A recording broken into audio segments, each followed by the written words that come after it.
Hey, what's up there, YouTube? We're going to do another story time video. I haven't done one of these for over a week, so I was just thinking, I went and talked to my wife today. I was like, hey, I'm doing this segment on my YouTube channel about people I meet. Can you think of anybody that I should do? And she's like, oh, you should do that guy that I really didn't like. Not her, me, but her. And I thought, oh yeah, let's do that one. So today we're going to talk about Sir Charles Barkley. What was he called? The Round Mound of Rebound or something? I always liked Charles Barkley. Charles Barkley's always been one of my favorite players growing up. I was a 76ers fan growing up as a kid.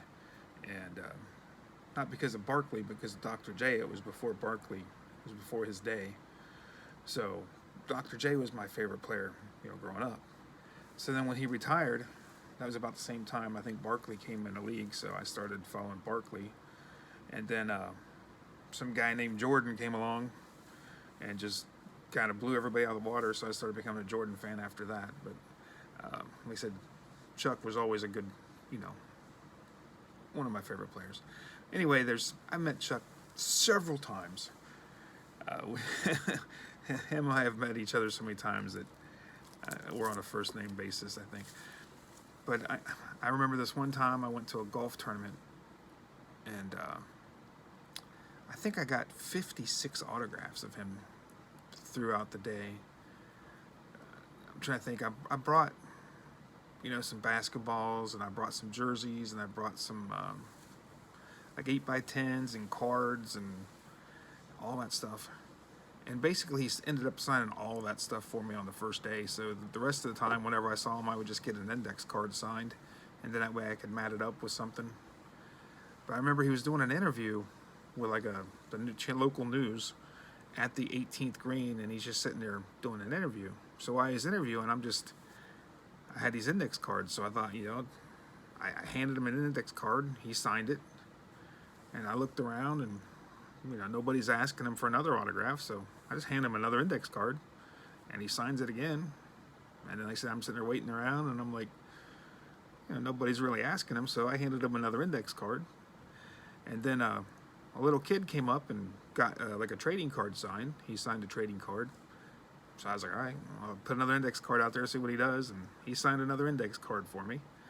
And then the little kid looked at me, and he's like, So he grabbed, I think it was a photo of him and Charles together, and he handed it to Charles, and Charles stops his interview, and he goes to the little kid. He's like, and the kid's like 10 years old.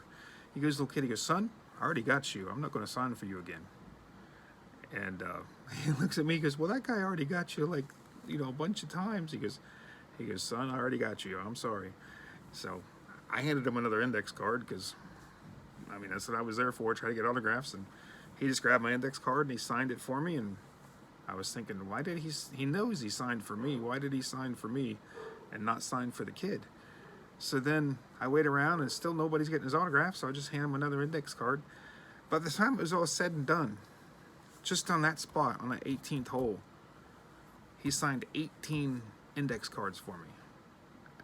And like I said, he knew he was signing them for me. I'm 300 pounds. I'm 6 foot tall. I'm not going to hide. I can't blend into a crowd. So, if he recognized this 10-year-old kid, I'm sure he recognized this 6 foot 300 pound dude, getting his autograph. So I never understood why, he just kept signing for me, but I wasn't complaining.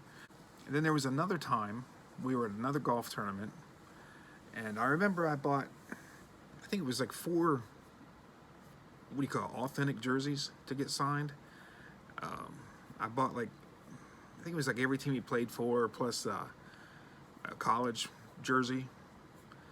So, I think I paid I'm trying to think, they were $50, $60 a piece, the jerseys were. And we got him on the first hole because my wife was with me at the time, and she got him and I got him on the jerseys. So then we went up to the second hole to try to get the other 2 jerseys because I wanted to get those out of the way because, those cost me a lot of money, and I needed to get those signed because, they were expensive. I didn't want to just, have $160 sitting in my closet, because they were unsigned. So I told my wife, I said, let's try to get him again to the next hole. So then the next hole, you know, there's a big group of people, you know, like trying to get his autograph at the time. And all of a sudden he stops and he goes, "I need all you effing adults to get out of my effing way so I can sign for these kids." And I mean, at the top of his lungs. So I told my wife, I was like, you know, go ahead and get him. And she looks at me, she's like, she didn't want to because he was yelling at people. So I was like, thinking to myself, man, I got to get this signed. Because at that hole, I think I got mine signed. So we got our third one. And then we needed that fourth one. So I just grabbed the jersey out of her hand. And I went and was walking to the next hole with Charles. And I was waiting around a little bit to see if anybody was going to get his autograph after he just exploded off it on everybody. And I was like, nobody's asking, so I'm going to ask. You know, I'll be that guy. So I'm walking by, and I was like, hey, Chuck, how you doing, man? Can you sign this for me? He's like, yeah, man, how you doing? Just signed the jersey real nice and kept walking. And everybody's just like stunned, like, oh my God, that guy just got an autograph. And Charles was happy about it.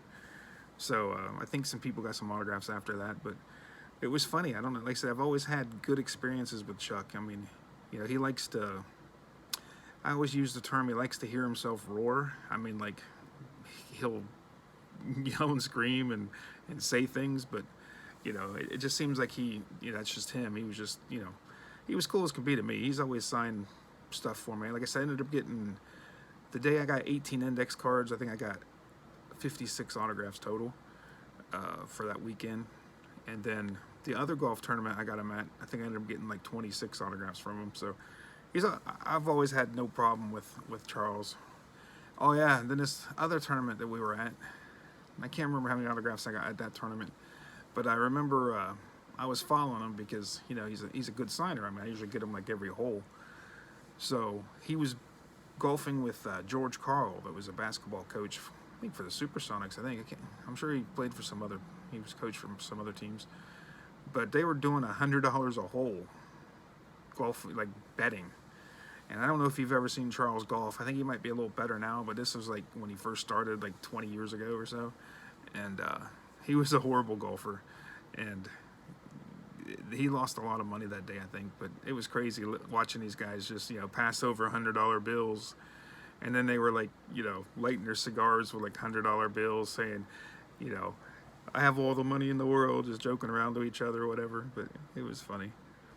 And then there was one time I was walking to like the next hole to try to get like somebody else, you know, and I was in the out of bounds area, and Charles hit me in the back of the leg with a golf ball. I thought about you know, seeing if he'd sign a golf ball for me later, saying, hey man, you hit me in the leg, can you sign the golf ball for me? But I never did do that. But I think I have a photo of Charles. I'm not sure. I don't think I might not. I can't remember. But like I said, I met him several other times, but I can't think of anything that you know, really came to mind or anything crazy. But that's my story about Charles Barkley. Like I said, he was it was funny. You should have seen my wife's face when I went up to him after he yelled at us. And she's like, I can't believe you're going up to him. And like I said, when I was just like, hey, how you doing, Chuck? Hey man, how you doing? He said he was just cool as can be. But that's my story about Charles Barkley. Hopefully you guys are Charles Barkley fans, because like I said, I was always a Charles Barkley fan. He was a little smaller than I thought. I mean, not as far as like size-wise, as far as thickness. I mean, he's a big dude, but he only seemed like he was about 6'5" or something, and he was a forward. I mean, heck, Jordan, I think, was taller than him, and he was a guard. But so I've met a lot of basketball players, you know, Bill Russell and, you know, Havlicek and Dave Cowens, Jerry Lucas, you know, tons of guys, Clyde Drexler and Jason Williams. And like I said, Jason Williams was probably the smallest guy I ever met. But like I said, Barkley was really small for a forward, I thought. I met Hal Greer. I mean, there's a ton of basketball guys. Rick Barry. So, all right, guys, if you like these, hit the like button, hit the subscribe button, hit all, that way you can see all my videos. I appreciate you guys. Have a good one. Peace.